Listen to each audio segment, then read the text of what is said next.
Hey, what's going on? Welcome back to the James Kennedy podcast. Man, so much has happened since we last spoke. The new book, Loud Medicine, is now officially out in the stores. I'm super happy with how that bad boy turned out, man. It looks really cool in that sexy red hardback. It's so cool walking into my local Waterstones and having my own book staring back at me from the main display.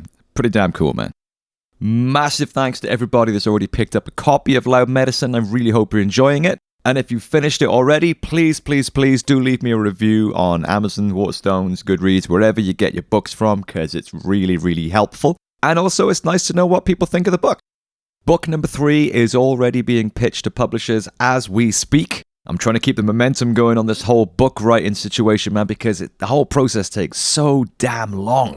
You know, you got to write the thing, and then there's like a year after that before it gets published, and that doesn't work with my level of impatience. So I'm trying to get number 3 in the works with a publisher, just hot off the heels of this second one coming out. So watch this space. As well as doing that, I've also been recording the new James Kennedy and the Underdogs album. Man, we are literally just polishing this thing up now. It is going to be in your earlobes before you know it, man. And I can't wait for you guys to hear this record. I'm super excited about it. Lots of cool shit in the pipeline for 2026, man. But unfortunately, I got to keep my lips sealed for now. But as soon as I'm able to disclose what's going on at this end, you guys will be the first to know. Before we jump into today's conversation, do not forget to subscribe to the podcast wherever you get it, whether it's on Apple, YouTube, Spotify. Give it a thumbs up, give it a star, leave us some nice comments, and get involved. As with the book reviews, all those things really help the discoverability of these things in the algorithmic Hunger Games that we all live in now as creatives, Okay, but with all that said and done, let's get down to the main event and welcome on today's guest. It's difficult to encapsulate today's guest in a cute little intro because this man is not simply a comedian, an investigative reporter, an author, a preacher, a prankster, an exposer of evil, a truth teller, and so much more.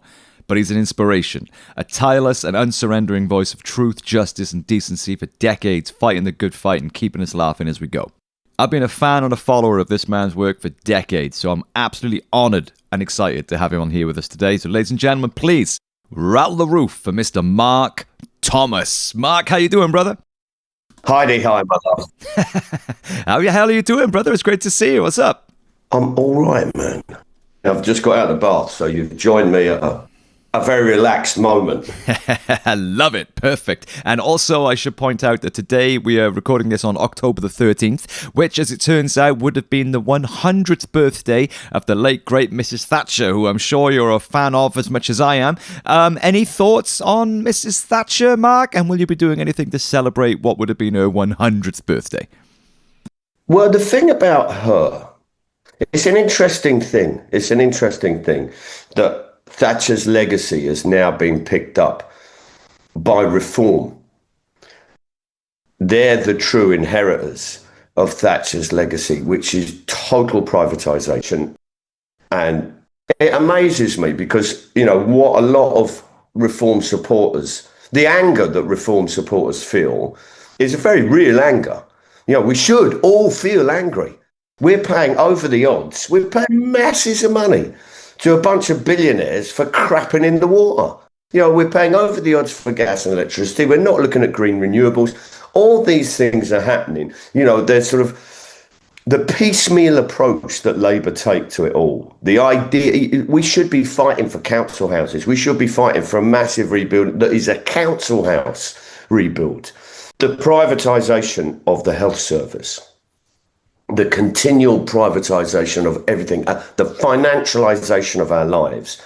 That is, Nigel Farage is the inheritor of that mantle.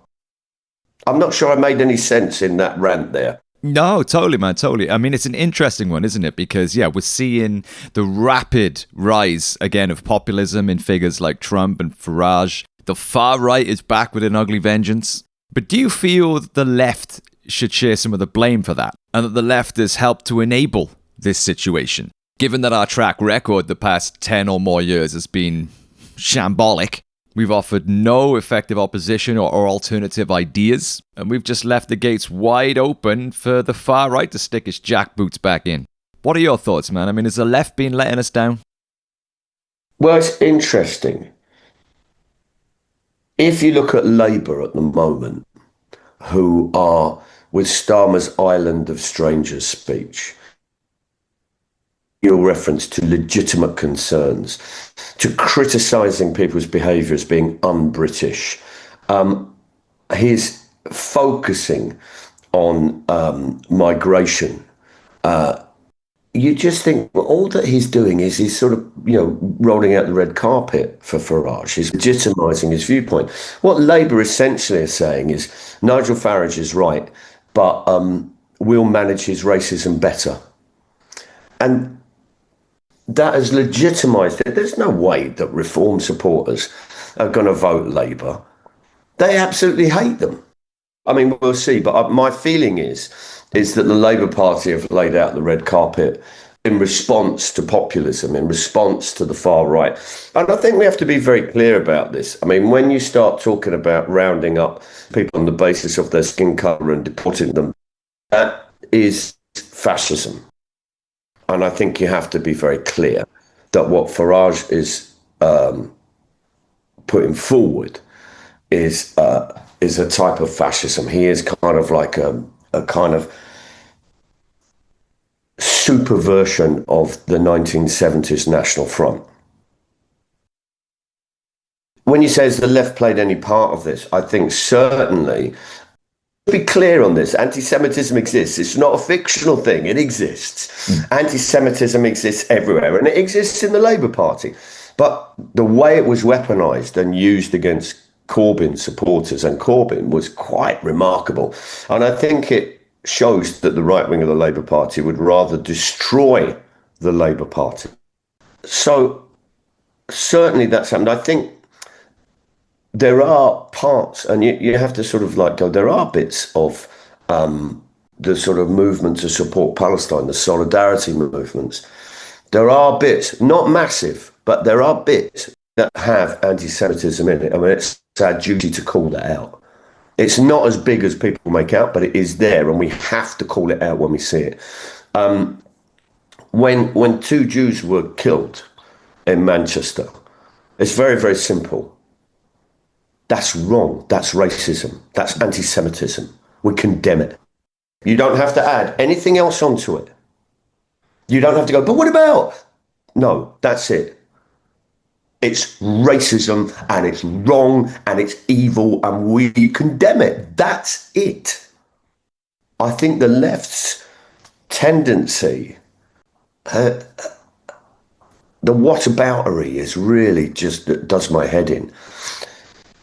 Just as Netanyahu, when he said that this was an example of anti-Semitism equating to anti-Israeli policy, just as Starmer equated anti-Semitism with opposition to the genocide, that's racism. That's conflating Judaism and Jewishness with Israeli action, an Israeli government, an Israeli military campaign.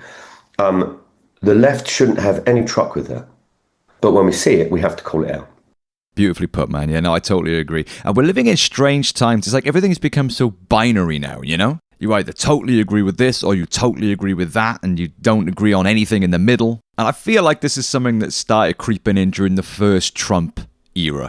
And it's just not realistic as to how things work in the world, And I certainly don't think it's true of how most people think either. But it's made the nature of discourse now so extreme. You're either in complete agreement or complete disagreement, and everyone's screaming and shouting at each other. And I think that social media has played a role in that as well. What do you think? Are you seeing this as well? Social media has played a role in it because the platforms are owned by billionaires. The billionaires own the platform. It's really interesting. There's a show that I've been doing with a mate of mine called Vic Melody. She's a performance artist and an anthropologist, and I've been working with her. It's a great show. It's what she does is she embeds herself with hobbyists and then goes and does shows about it. And she'll be in there for years. So she did a show about pigeon fancying, about Northern soul dancing. Anyway, we've sort of known each other for years. We've talked about working together for years. She said, "What shall I do?" And I said, "Reenactments." And the reason why I make this jump is because the English Civil War saw this explosion of radical thought and ideology, right? And what it if you look at the levelers, the ranters, the diggers, the fifth monarchists, you have all these radical ideas. The diggers, proto-anarcho-communists, from 1649, squatting land that they could feed themselves and plant and grow vegetables and creating communities. That's, Gerald Winstanley, who was the person who sort of like pamphleteered and was the leading figure within the diggers. His pamphlets were kind of 200 years before Marx wrote the Communist Manifesto in English, and it was printed and available. It was no longer in Latin. It was no longer the kind of like the possession of the clergy. It was open to everyone, and people began to read it and say, "Oh, this bit, love thy neighbour," or whatever. The earth is a common treasury. Do you know that's when you see this explosion, which is why suddenly people, the papers start, the press starts to emerge, the control of the press, the control of the media starts to emerge, and it's the owners of the platforms that have their own self-interests at heart. Whether it's Musk promoting all his sort of like masturbating 13-year-old fucking apartheid apologist wank, or whether it is Zuckerberg, complying with Trump's demands, they're all working for their own agenda, for their own money, for their own enrichment. So there is a degree that social media has polarized things, but that's at the behest of the owners of it. One of the interesting things, and this goes back to the thing I was working with Vic, one of the things we did was we worked a lot in a council estate in Brighton, in East Brighton. Now, Whitehawk has got a life expectancy that's 10 years less than the rest of Brighton. Half the kids there live in poverty. It's the end of the bus stop. There's no pub, there's no post office, there's no church, there's no school, there's a premier shop. That's roughly it, right? During lockdown, or just as lockdown was starting, there's a guy there called Brian, and if you're listening, Brian, salute. He started the East Brighton Food Co-op, and he offered people Meals on Wheels. Right, he's got nothing. But he asked people, "Are you a bit worried about, because you have to go into town, and how can you get into town? You haven't got money. You haven't got, how they were worried about how they were going to feed themselves." So Brian found where there was a disused community kitchen, borrowed the key from the caretaker, cut a copy, squatted the kitchen. He was bagging food from supermarkets, from restaurants, from cruise ships, and he got all these volunteers to come and help, whether it was pensioners, trade unionists, people who lived in the flats nearby. 400 people a day, free food, right? And because he's a market fruit and veg store, he's obsessed with people getting their fruit and veg. His mission is to smuggle in 33 portions a week.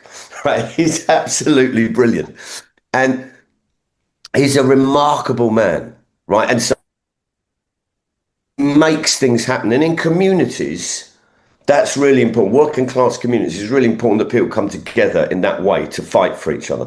And I just want to say, because he was blagging off cruise ships while the rest of the country went into lockdown, the people on a council estate in Brighton ate lobster. Right? This is brilliant. Do you know what I mean? It's so exciting. Oh, love it. Hawk FC. It's fan owned, right? They're anti-homophobic, they're anti-sexist, anti-racist, anti-imperialism, very pro-beer, right? But they sing about that, on the terraces. It's really exciting. You've got a community hub there that was set up independently. They got a cookery clubs, they got a boxing club there, they got a mum and toddlers club there. They had a fucking pop-in vet who popped in. Do you know what I mean? All of this stuff that's happening, independently, because people haven't got a choice. People haven't got a choice. You either come together and fight for your community and build grassroots structures, or you will die alone. And that's that.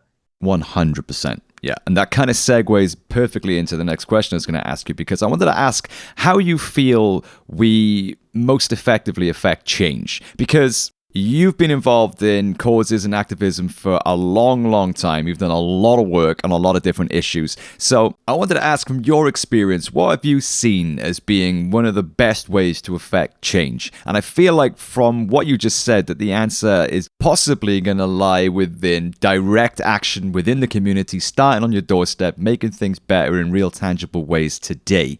Is that about right? I think it is. I mean, it's AFC Wimbledon, as you may or may not know, was we had the ground sold 35 years ago, sold to property developers. The owner of the club sold the football ground. And so activists, football fans, trade unionists, local community people came together to form AFC Wimbledon. And in 23 years, we were put at the bottom of the English football pyramid. In 23 years, we've gone through 7 tiers of the English football pyramid. Right, we're now in League One. So we've gone through all that, and we've got our own ground, right? Owned by fans, built by fans, right? 250 yards from the site of the original stadium. And that's a beautiful, beautiful story. It speaks of the love and importance of football within a community and what it means for a community. And how it's not just about the community coming to the club, but the club being the community. The club also has an action trust. We did something like 1,500, right, on our food delivery. Okay, so, and we work with GPs, right? So local doctors in the area can refer you to Wimbledon's food bank, and you'll get a package every week. You don't get assessed, you don't get marked down, you don't get, well, you've had one 3 weeks ago. You get a package every week. We've got computers for schools. We've got sort of like a furniture bank, all this kind of stuff. We've got I was doing some stuff with a mate of mine over at the club, and one of the officials who was helping us says, I've got to hurry up. I said, why is that? He said, I'm off to teach. I said, I thought you worked with the coaching stuff. He said, I go in to teach local schools for kids who are hard to reach in English and maths because I wear the badge and because the club means something, and it gives me a bit more just entry into respect into kids' minds to actually be receptive to learning. That is a community club. We look after the community that we're part of.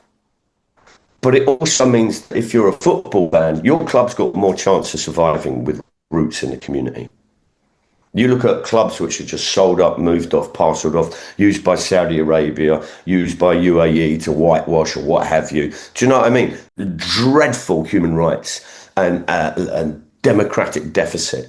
So when you look at change, you can look at it on those very small levels of actually making sure your community is all right, of looking after and working with your community. And I think in places like Italy, they're in the community, they're part of the community, they're kind of like involved in the football, and they're involved in the local scene to make sure people are fed, to make sure, you know, it's all about all the political aspects as well as clubbing and all of those things that go together with it.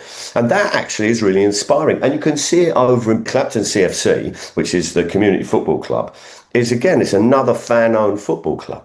They've just bought...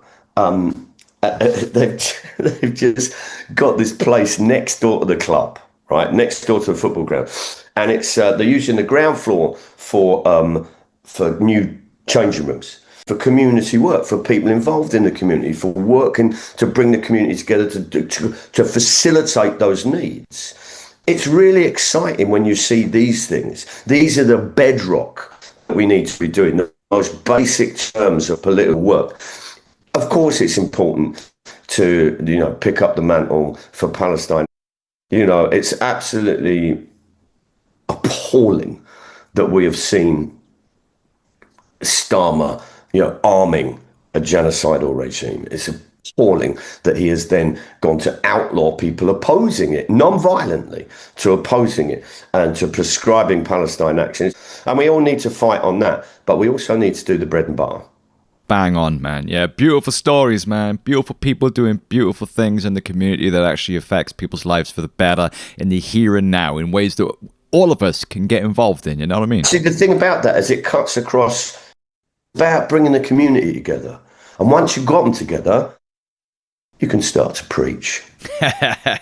Love it. Love it. Well, I mean, what about the political system, though? Because, yeah, I mean, it's essential for all of us to do as much as we can on our doorstep and address the issues that actually affect people's lives in the here and now.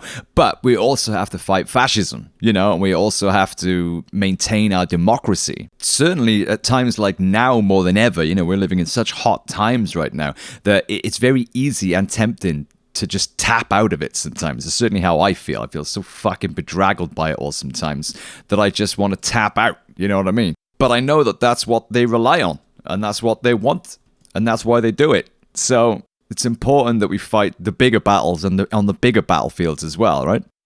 People do whatever they can in their own little way. Do you know what I mean? Sometimes I used to know a guy who was, he was Irish and came to this country in the 50s. And he was just like, you keep your head down, you go to work, you don't cause any fuss, right? And that's it. You go to church, da-da-da-da. But every time he got some money out the bank, when he put his wallet in his back pocket, quote, the Queen would always kiss my ass. And I always thought that kind of like, you do whatever little bit you've got, what you do. Do you know? And if it's as small as that, at least celebrate that. You're right, though, that in a way it's purposefully overwhelming. Throw everything in the air, break everything up, move quickly. The neoliberal kind of mantra, if you like. It does become overwhelming. Follow the money. That's what you do. Trump gets a plane. Thank you very much. You've given me a new massive great. And then suddenly, oh, what's that? We're opening up an airbase for you in Idaho. Watch where he's going. Watch the fact that this is a president who just enriches himself. He's an old-fashioned mafia thug. He's a fascist. That's what he is. He's a klepto dictator as well. It's kind of, that's what they are, dictators. They steal things. It is sometimes overwhelming, but I think it's our job to just kind of find what we can do, find what we think is useful, find what we think is productive, find other people to work with who support us. People used to say to me, they always used to go, what advice have you got if I want to be an activist? And I would always say, right, this is what you do. You find something you're interested in. Find something you're passionate about. Research it, really read up about it. Understand the subject. Understand the arguments that are thrown at you and understand how you can defeat them. And then you start to organise meetings and you start to find other people. You find other people who work with you. You organise meetings, you get the leaflets printed, you hand them out, you set out the chairs, you watch no one arrive, you fail. You do it again. You watch a few people arrive, you fail again. Then you build it and you get more people and you start sort of like groups that can protest together and put petitions together and write letters and lobby and campaign. And when you've done all of that, then you get to hang off an abseiling rope outside Big Ben and look really cool. Indeed. Well, I mean, you've always made activism seem really fun and really cool. I mean, I watched every episode of the Mark Thomas Comedy Product. I watched it every week. And I want to show you something before we move on, because I'm so old that I've actually got every episode on VHS. Look at this. And that show was so important in my political development because you just made politics like accessible and you made activism just seem really fun and really cool, and the pranks like flying over Memworth Hill in an air balloon. Thank you. I'm just delighted that you did. Thank you. Oh, well, thank you, man. Sincerely. I mean, you've inspired me and so many people from my age and my generation to become politically active and engaged. Whether it was in your writing or your TV work or the live comedy shows, of which I've been to many. And you've always managed to find the fun and the humor and the human and the heart, in all of these issues through all of these times we've been through. And man, there's been some tough ones over the years. But I wanted to ask how you maintain that. You've never lost your fire and your passion and your energy. And I feel at the moment that we're living in possibly the worst times that I have ever experienced in my entire life. And, it's affecting my energy and my sense of hope that, for a better day. How do you maintain that? How do you keep your hope and your fight alive through all of these fucking tough times, man? I think it's this idea that I was born in 1963, and so I was kind of brought up with this idea that things would get progressively better, that somehow each generation would materially improve upon the last one, that I would do better than my parents, and that my kids would do better than me, and that somehow we would all move forward and we would all benefit. That idea is gone. That idea is shot to pieces. The idea that we will gradually get better, that things will improve, that's out the window. What I think is interesting, I don't have a huge amount of hope. I always take this, there's a lovely, you get the old Marxist Leninists always go, the victory of the proletariat is inevitable. And it's not. It's not inevitable. What's inevitable is conflict. Rosa Luxemburg famously said, we face barbarism or socialism, right? That's what it is. That's the choice we've got. When I first started going to the West Bank in Palestine, like in 2009. And I always remember talking to someone who said, the thing that I'm proudest of is that we're still here. And I said, I remember saying, do you have much hope? And he said, no, not at all. But I always know there'll be resistance. And that's the important thing to remember, that you don't, when the hope arrives, it's fucking great. And sometimes it does. And when it does, it's just wonderful. You can feel those moments of change. You can feel those moments of community where you're moving forward and you're actually winning. It feels alive. It courses through you like crack. What lasts is opposing wrong. What lasts is trying to create a better way of fighting, of resisting. That's what lasts. People just go, fuck this, I'm putting on a plasticine action t-shirt. That does that mean we're going to win? No, but it certainly cheers us up and it shows the law for what it is. That kind of resistance, the ability to laugh and to mock is a really important one. Our ability to keep going is an important one. Love it, man. Yeah, and comedy as well is a very important weapon in our arsenal. A weapon that you've been using successfully, against the evildoers for a long time now. How powerful a weapon do you feel that comedy can be in affecting change, even if it's just, giving us all a laugh during times of hardship? Let me put it this way round. A bloke in Hong Kong who got a hooky video from a market, a dodgy video of a film. And halfway through the film, he realised that it had been taped over a news report. And he realised that his government had been lying to him.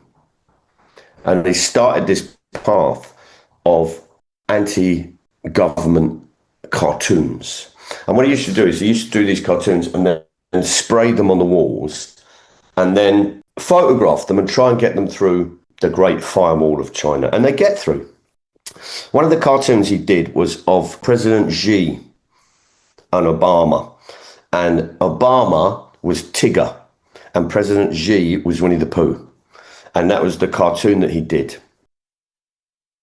President Xi was so enraged by it that he banned Winnie the Pooh in China. What? So when you say, what can comedy do? Well, that's if all that we do is fuck off dictators, then that's a job. Yeah, I think comedy does all sorts of things. I remember seeing, this is why sort of Erdogan in Turkey was jailing cartoonists. This is why cartoonists get banned and jailed in Saudi. Because they don't like. There's a great quote, which is, the truth is written on the toilet wall.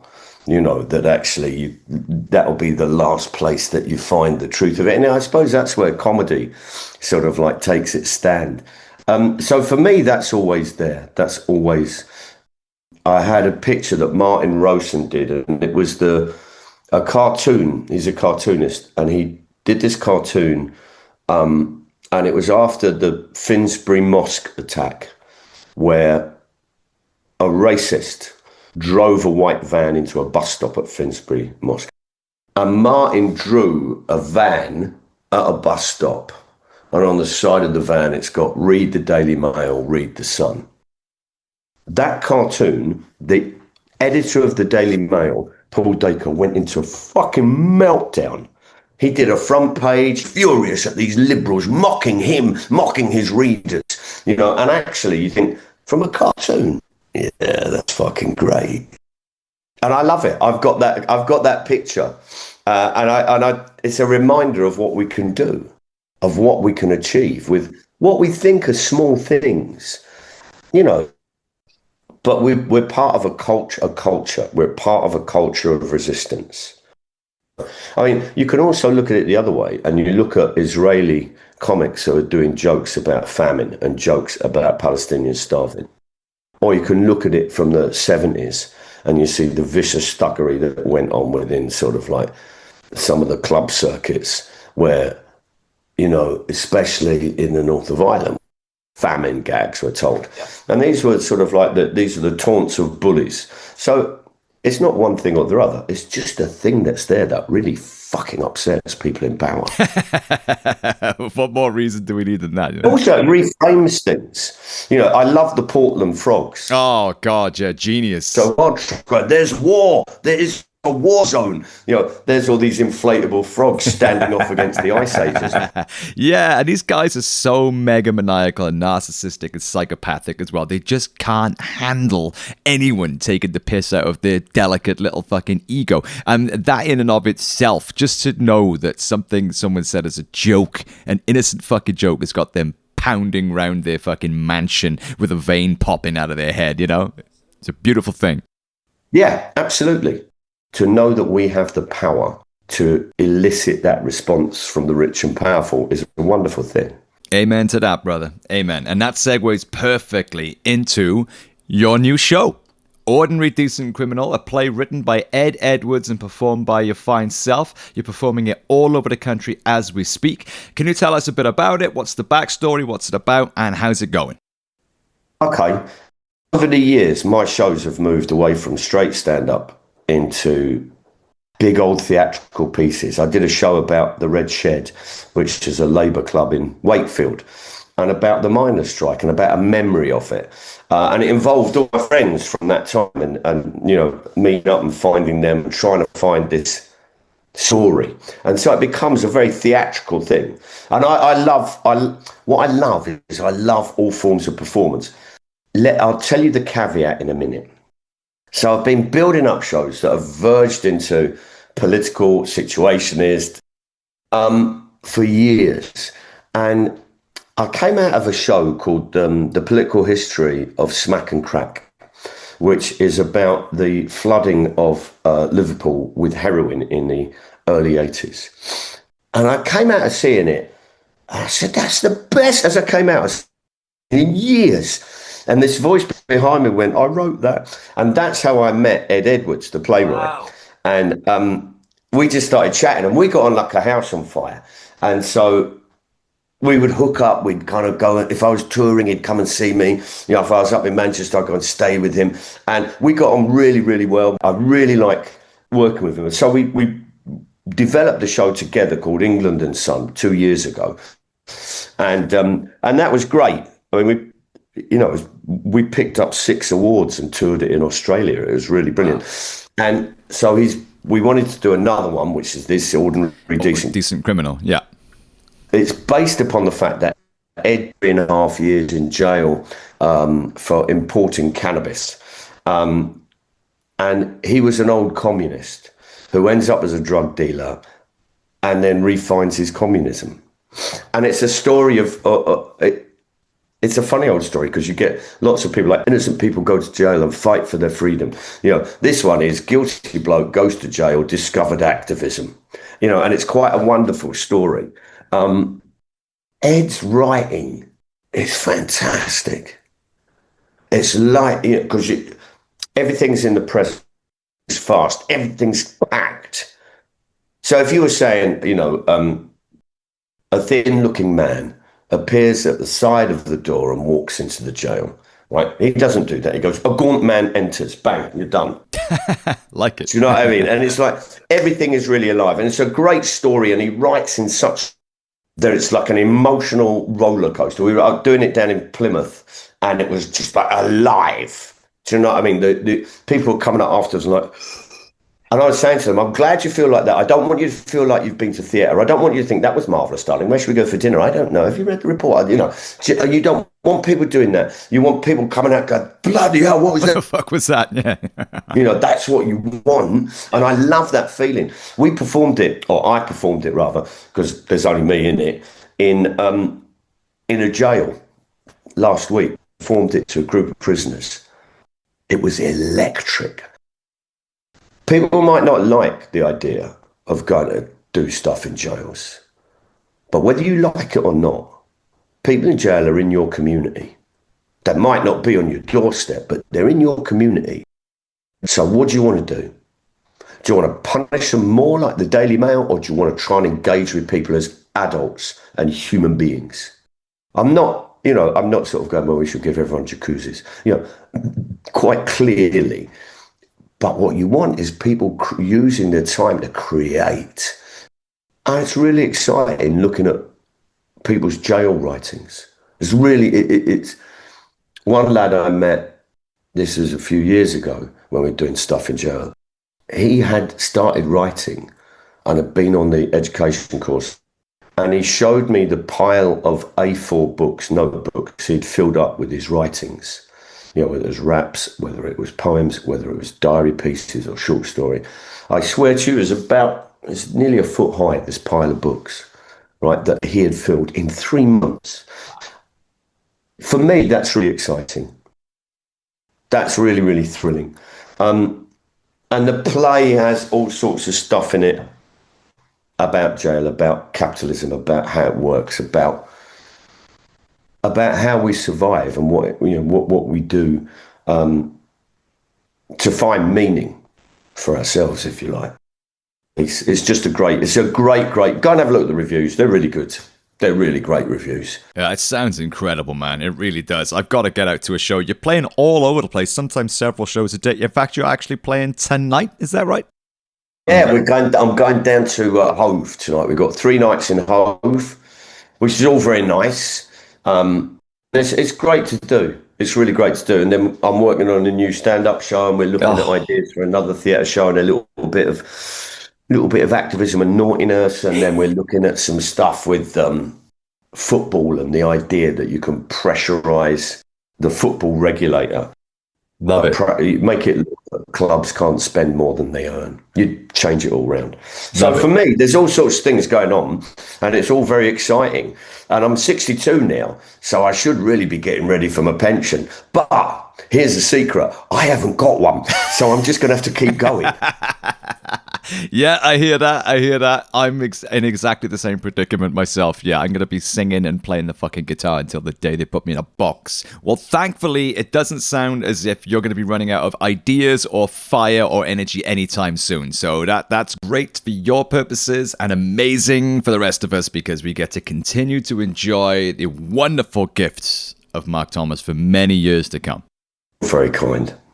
Well, speaking of that, where do people keep up with what you're doing? Because you are a busy guy, you're always putting out good shit, but you seem to be off all social media now, apart from Blue Sky and your website, which is obviously excellent and got everything on there. But are you on anything else? Can people follow you? No, that's it. You can follow me on Blue Sky or on my website. That's it. Top man. Yeah, I like that. Fucking about with. Yeah. Do you know what I mean? It's just another fucking thing I've got to learn. Yes. And I don't want to do that. You're not missing anything, man. I've been performing for 40 years. You either like it or you don't. Come or don't. That's it. Love it. Love it, man. Yeah, well, as a fan, I'm thrilled to hear that there's going to be more stand-up coming, because I'm going to show you one more VHS. Look at this. Brighton Arts Centre 2001, man.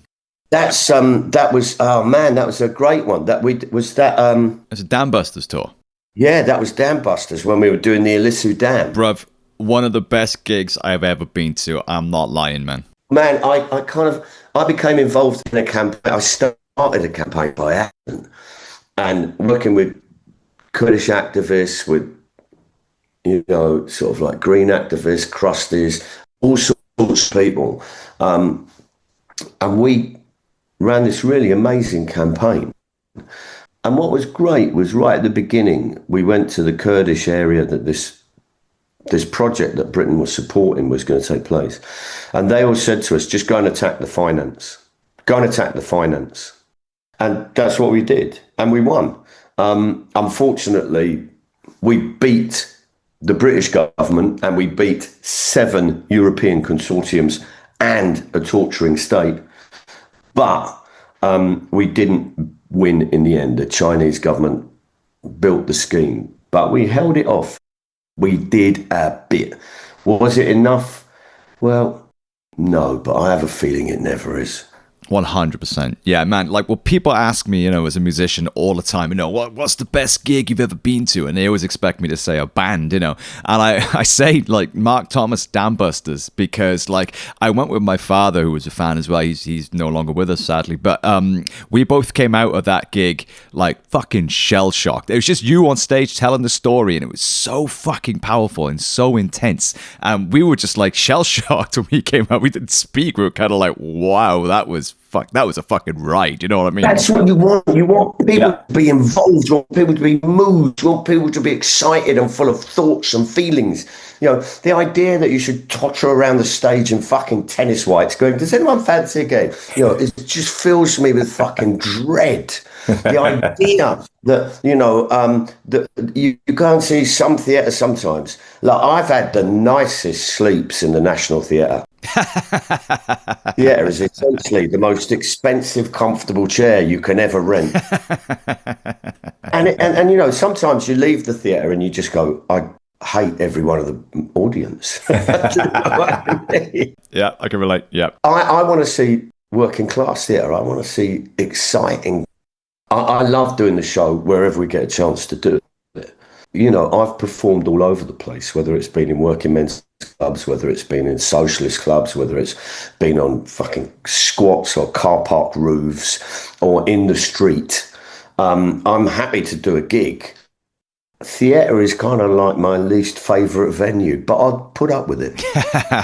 Sure. Well, on that note, speaking of theatres, I got to let you head off and prepare for tonight, so I've kept you long enough. Mark, thank you so much for taking time out to speak with me today. As a long-time fanboy from Wales, you've made me very happy. It's very kind of you to do this. I appreciate it. Oh, man, I've really enjoyed it. Oh, I'm glad to hear that, man. Well, thank you again for doing it. Thanks for everything you've done generally to inspire, inform, and fire us up and keep us laughing throughout the years. You are a true legend, sir. We salute you. Best of luck with the shows, and please keep doing your wonderful thing. Absolute delight. Take good care, my love. Ladies and gentlemen, Mr. Mark Thomas put it together for him. What an absolute legend. If you're not familiar with Mark's work, you have to go on YouTube and type in the Mark Thomas comedy product. Some absolute hero has uploaded pretty much every episode for what I can tell. There's also loads of other stuff up there as well from his previous stand-up specials and documentaries that he's done. He's a real dude, man. He's done some seriously cool stuff. Mixing activism with comedy and social commentary, using pranks and stunts and some pretty brave undercover work as a way of exposing the crimes that our governments and the corporations do in our name. He's also written several books, not to mention the current play that he is currently touring all around the country, Ordinary Decent Criminal. As he said, he's no longer on social media, so the only way to keep up with what he's doing is to go to markthomasinfo.co.uk, where you can get all of his stuff on there, all of his info. He is also on Blue Sky, and that's it. If you get an opportunity to see Mark Thomas doing any kind of performance, you need to get out there and see it. It is a spectacle to behold. Trust me, the guy is a real force in nature, and you will come away feeling hopeful, enraged, informed, and well laughed. So I hope you enjoyed the conversation. There'll be lots more where that came from, I promise. This podcast isn't going anywhere. I do have gaps between episodes sometimes, but these conversations are going to keep happening. You have my word. So please do subscribe so you don't miss them when they drop. My latest book, Loud Medicine, is currently available. You can get it in all the stores. I'd appreciate it if you pick it up and let me know what you think. And as I mentioned, the new album by James Kennedy and the Underdogs is dropping in 2026, baby. The first single is going to be out in a few months, so watch this space. Thanks again for all your support. Stay hopeful, stay kind, stay strong, keep fighting, take care of yourself, take care of each other.